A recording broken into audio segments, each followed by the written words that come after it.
Olá pessoal, tudo bem? Eu sou o Bruno. No vídeo de hoje eu quero falar para vocês um pouquinho sobre o que eu venho estudando, né? Para ser mais preciso, eu vim falar aqui do Event Loop do JavaScript. Esse vídeo faz parte da série de vídeos que tem como objetivo transmitir o que eu venho estudando aqui para vocês. Então, se no decorrer desse vídeo eu falar algo que possa soar incongruente, peço por favor que me dê um toque. Assim eu posso aprender o que eu estou errando e evoluir.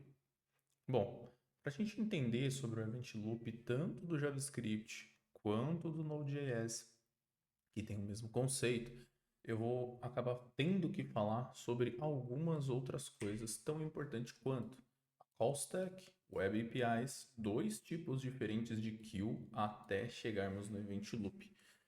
Tudo que eu vou falar aqui, foram informações que eu obtive através de documentações e também de conferências e vídeos no YouTube. Vou deixar todas as referências aqui na descrição. Então, vocês podem também conferir para ver o que eu estou dizendo. Bora lá? Bom, para começar, a gente tem a call stack. A call stack, ela vai funcionar no JavaScript, assim como qualquer outra call stack em uma linguagem de programação como C++ ou qualquer coisa do tipo. Caso você tenha alguma dúvida de call stack, eu sugiro que veja o meu vídeo relacionado a stacks, né, que eu explico, que eu tento explicar o que é uma stack, e aí você vai entender bem o conceito de call stack. Como eu já fiz um vídeo a respeito, eu vou acabar pulando a explicação de call stack. As Web APIs ou APIs de kernel, né, também existem esses dois tipos, são APIs providenciadas pelo navegador ou pelo sistema operacional, que é o kernel, que vão se encarregar de fazer algumas operações. É bem verdade que o JavaScript é single thread, ou seja, só tem uma thread, só tem uma call stack no JavaScript que está funcionando naquele momento. Porém, o JavaScript se aproveita do conceito que ele pode pedir para outro processo terminar o processo que ele começou. É como não, né? Ele vem aqui, cria um processo aqui dentro, vamos chamar de função, e essa função é uma função pesada. O programador, sabendo disso, ele pode virar e falar assim, ó, essa função é pesada, call stack. Jogue essa função pesada dentro das web APIs, quando for uma função pesada de navegador, ou dentro das APIs de kernel, né, as APIs sistêmicas do kernel. Ou seja, mande uma entidade externa realizar o seu trabalho. E aqui essa entidade externa vai estar processando essa função. Ela processa, processa, até que eventualmente essa função ela é resolvida. Então eu vou marcar aqui resolvida. Quando a função ela é resolvida, ela tem um resultado. Esse resultado é jogado dentro de uma das queues. As queues, tanto a task quanto a microtask, funcionam de uma forma hiper similar. A diferença delas vai ser bem quem as chamou. Se foi uma promise, a gente vai resolver essa promise na microtask queue. Se foi uma API sistêmica mesmo, alguma função, por exemplo, um fetch da vida, nós vamos resolver ela dentro da task queue, beleza? Mas a questão toda é que nós já temos o resultado da operação, ela já está aqui como resolvida. E agora? Bom, agora o Event Loop entra em ação. Repara que eu tive que explicar tudo antes do Event Loop. O Event Loop, o que é o Event Loop? Ele é um observador de duas coisas, da call stack, aqui de cima, e da microtask e das queues, né? Dessas duas queues aqui de baixo. Ele tem a responsabilidade de, quando a call stack estiver vazia, essa informação é bem importante, quando a call stack estiver vazia, olhar para uma dessas duas aqui e puxar a informação de lá e entregar para a call stack. Então, ele puxa a informação da queue e joga dentro da call stack. Como ele faz isso? Bom, existe uma ordem de prioridade aqui, né? Se tem duas, é sinal que alguma coisa está acontecendo. Existe uma ordem de prioridade aqui. A microtask, ela deve ser resolvida antes da task queue. É como se o que entra na microtask fossem ações prioritárias do que ações da task queue. Essa é a única diferença que vai existir, tá bom? Então, o event loop olha para essas duas filas, obviamente tendo a sua prioritária, e ele fala: bom, a call stack está vazia nesse momento. Eu vou puxar o que está na minha queue e vou processar em tela. Por que que isso acontece? Isso acontece porque, vamos supor o seguinte cenário. Deixa eu desenhar aqui. Vamos imaginar o seguinte, pessoal. A gente tem aqui a call stack executando as suas ações e nesse meio tempo foi enviado para a Web API ou API sistêmica, né? Tanto faz, depende do contexto que você tiver. Foi enviado para ela a responsabilidade de processar uma função. E agora? Bom, vamos supor que a C é resolvida e quase que ao mesmo tempo a função, que eu dei o nome de função, foi resolvida também. Se não existissem essas queues e nem o event loop, esse evento ia atravessar aqui no meio. Então a resolvida ia atravessar aqui no meio. Nem sempre a gente quer isso. Fora que, se permitíssemos que um tal evento acontecesse, ia ser muito difícil de trazer previsibilidade para a aplicação, tendo em vista que a Web API pode resolver em 1 segundo, quanto em 10 minutos.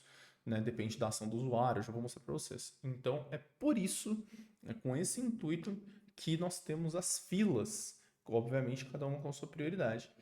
Eu jogo a resolvida na fila, mas ainda assim eu tenho esse problema, que A e B ainda existe, não tem problema. Processo B, mando embora. Processo A, mando embora. Agora que a minha call stack está vazia, eu posso com tranquilidade puxar a minha resolvida, né? Puxar o meu retorno daquela função para cá. Dessa forma, eu consigo trazer previsibilidade no sistema. Eu garanto que pelo menos a call stack está vazia. Fechou? Esse é o primeiro ponto. Outra coisa que é interessante de ressaltar é que tanto a task queue quanto a microtask queue podem gerar filhos delas mesmas. Ou seja, eu tenho uma queue que resulta em uma outra função que tem uma outra queue. Ficou confuso? Vou trazer um exemplo aqui que pode elucidar melhor. Bom, como eu sei que eu posso ter soado um pouco confuso na minha última afirmação, eu resolvi trazer um exemplo prático de um código aqui. Você, sabendo de tudo que eu disse até agora, acha que esse código de da tela resulta em quê? Qual é o retorno desse código, né, desse script daqui? É um script bem básico, só tem alguns console logs, mas nada impede de você achar alguma coisa similar no mundo real. Quando você dá fetch, quando você lê algum arquivo, quando você espera a ação de um usuário. Por isso que é importante saber esse conceito. Bom, eu vou rodar ele aqui na minha máquina para mostrar para vocês e eu vou explicar o racional deles depois. Beleza? Eu já deixei ele pronto aqui, caso você ainda não tenha tentado um palpite, né? Sugiro que tente pelo menos.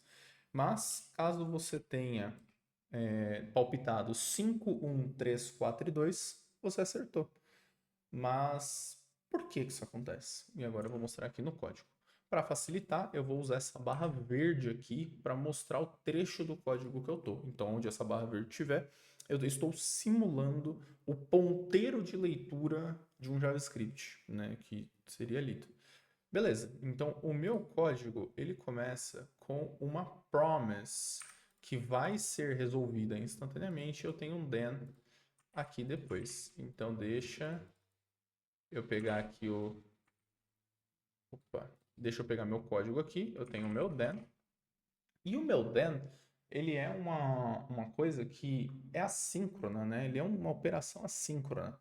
Já que é uma operação assíncrona, que a minha call stack ela é unitária, eu vou jogar para o sistema resolver. Vocês podem ler esse Web APIs para o sistema resolver. Lembrando que pode ser tanto web quanto kernel, né? Isso varia de onde você está operando. Eu vou mandar para o meu den resolver. Aqui, pessoal, por mais que eu vou ter que fazer de forma passo a passo, o sistema vai estar fazendo de forma assíncrona.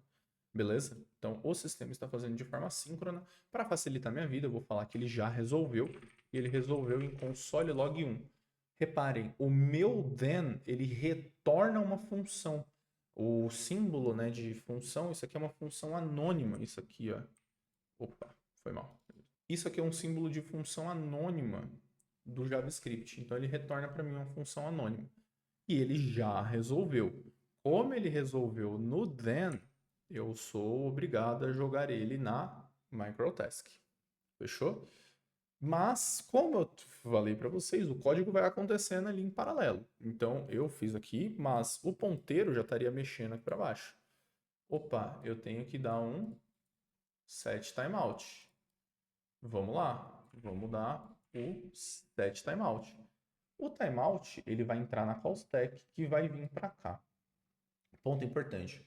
Sempre que você der timeout no JavaScript, ele é diferente de um thread sleep do Java, por exemplo. Quando você dá timeout, esse delay do timeout ele significa o seguinte: espere tanto tempo para jogar a informação na queue. É isso que significa. Leia sempre o timeout dessa forma. Beleza? Sempre leia assim. Eu vou esperar 10 milissegundos e jogar o console 2 na fila. E a fila por si só ela tem a sua latência. Beleza? Vocês já vão ver melhor daqui a pouco. Então, vamos supor que passou os 10 segundos. Nisso o código está correndo. Nós já estamos aqui embaixo. Só que passou os 10 segundos. Eu vou pegar esse cara e jogar para cá. E aqui, para não poluir o desenho, eu vou apagar. Fechou? Beleza, agora eu estou num kill microtask. Isso aqui é só uma função do JavaScript que vai obrigar a gente a jogar a informação na microtask kill. Tá bom? É só para isso. Beleza, e agora? O que eu tenho? Bom, eu tenho um kill microtask, que por sua vez, como é uma microtask, a gente já sabe que a gente vai ter que jogar para uma operação assíncrona. Então, o meu sistema externo vai realizar essa operação, que vai resolver em duas coisas, tá? Mas como isso aqui não está resolvido, eu já vou mostrar para vocês, senão vai poluir muito o desenho, eu só vou descer ele aqui, tá bom? Por fim, console log de 5. Opa, pela primeira vez, finalmente chegamos em alguma coisa decente. Por isso que o 5 printa primeiro. Por mais que eu escrevi de forma assíncrona, isso tudo está acontecendo direto. E a call stack sempre tem prioridade. Enquanto a call stack não ficar vazia, nenhuma das coisas que estão na queue vão entrar para cá. Tá bom? E sempre a call stack estaria com informações em paralelo. Bom, o 5 ele é processado, por isso nós printamos 5 em tela. Opa. Beleza, então o 5 já foi. Resolvemos o mistério do 5. E agora, lembrem que eu falei que a microtask queue tem uma prioridade sobre a task queue? Perfeito. Então a microtask queue é puxada. Lembrando, call stack vazia, posso puxar de alguma das queues. Opa, processei o 1. Beleza, 5, 1. Lembra que eu falei no meio do vídeo que uma microtask pode chamar uma outra microtask? Perfeito. A minha microtask, ela estaria aqui, né? Bonitinha. E ela resultaria em duas coisas. É uma função também, mas ela resultaria nela mesma. Ela resultaria num console log de 3. Ela resultaria nisso. E ela também resultaria em uma outra microtask. Basta a gente olhar para cá, ó. Outra microtask e console log de 3. Que também seria resolvida, papapá, e jogada aqui para baixo. Quando eu jogar aqui para baixo, eu vou jogar como console.4. Lembrando que na queue só ficam os retornos, tá, pessoal? Por isso que eu estou facilitando a vida aqui, só deixando os retornos. Né? Espero que tenha dado para entender. Então, beleza. A call stack tá vazia, sempre precisa ver se ela tá vazia. Call stack tá vazia. Jogo 3, processo 3. Jogo 4, processo 4. Por fim, agora sim, a microtask queue tá vazia, a call stack tá vazia. Tem alguma coisa na queue, o event loop, que é responsável por ver isso? Opa, tem sim. Tem o console log 2. Vou jogar na call stack e vou resolver. Por isso que fica dessa forma. Fechou? Eu espero que tenha dado para entender. Se ficou um pouco confuso, caso queira, né, deixar algum comentário, eu procuro responder todos quando tem. Né? Então, caso queira perguntar alguma coisa ou se ficou muito confuso, eu estou à disposição. Eu vou também deixar esse site aqui recomendado para vocês. Você consegue ver o fluxo que eu montei só que por um site. Caso você seja uma pessoa mais visual e o vídeo não foi o suficiente, tem esse site também que eu recomendo, ele é muito bom. E uma operação que eu falei que poderia demorar 10 minutos, por exemplo, é um clique de um usuário. Eu posso demorar o tempo que eu quiser para apertar esse botão clique em mim. Eu posso demorar 1 minuto ou um dia. Independentemente, eu estou aqui na Web APIs, a minha entidade externa está tratando disso e quando acontece, ele joga na callback queue, aqui ele chama de callback queue, mas eu já expliquei para vocês o conceito da queue, para só depois jogar na call stack. Fechou? É isso. Desejo um ótimo dia a todos.